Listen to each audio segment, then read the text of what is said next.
Hey guys, welcome to Drew Tutorial. If you are new here, special welcome.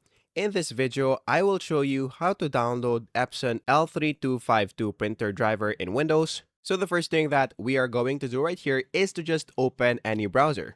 So once you open your browser, on the search bar, just search for Epson L3252 driver download and then click on enter. After that, just click the first link and then in this part, just scroll down until you see operating system. Now, to know which one to choose, just go here on the search bar and then search for system information and then click on open. After that, you will see your system type, which is 64. So we're going to choose Windows 10 64 right here. After that, just click on drivers and then just download this one right here and then click on download once again. After that, just scroll down and then click I agree and then click on download. After that, let's wait for this to finish. And then after that, let's go back into this part. And then we're going to also download this one. So click on download. And then once it is done, what we're going to do is to just click on show in folder.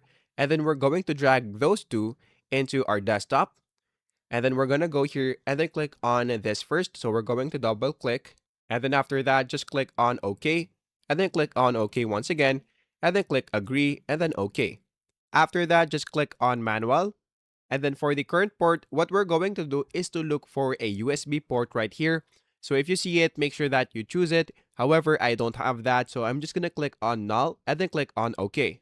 After doing, as you can see, we now have successfully completed. So click on OK once again. And then now we're going to click on Epson and then click on yes. And then after that, we're going to click on next again and then click I accept and then click on next. After that, let's wait for this also to finish. And then once it is done, just click on finish. And then if we go here on the search bar and then search for printers and then click on open, if you scroll down, you should now be able to see it right here. So that is basically it, and that is how easy it is.